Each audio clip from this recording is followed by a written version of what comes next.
एक रात बाप और बेटा जंगल में थे और उन्हें दो रास्ते नजर आए, लेकिन एक रास्ता उन्हें बुला रहा था। एक बाप और उसका 4 साल का बेटा अंधेरे जंगल में चल रहे थे। रात बहुत गहरी थी और अचानक उनके सामने दो रास्ते आ गए। एक रास्ता सीधा और साफ था और दूसरा अंधेरा और डरावना।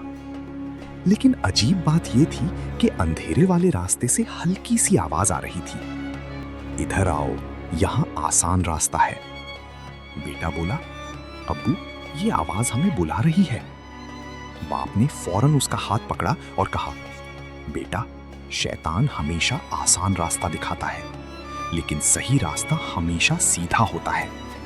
बाप ने सीधा रास्ता चुना और कुछ देर बाद वो जंगल से बाहर निकल आए।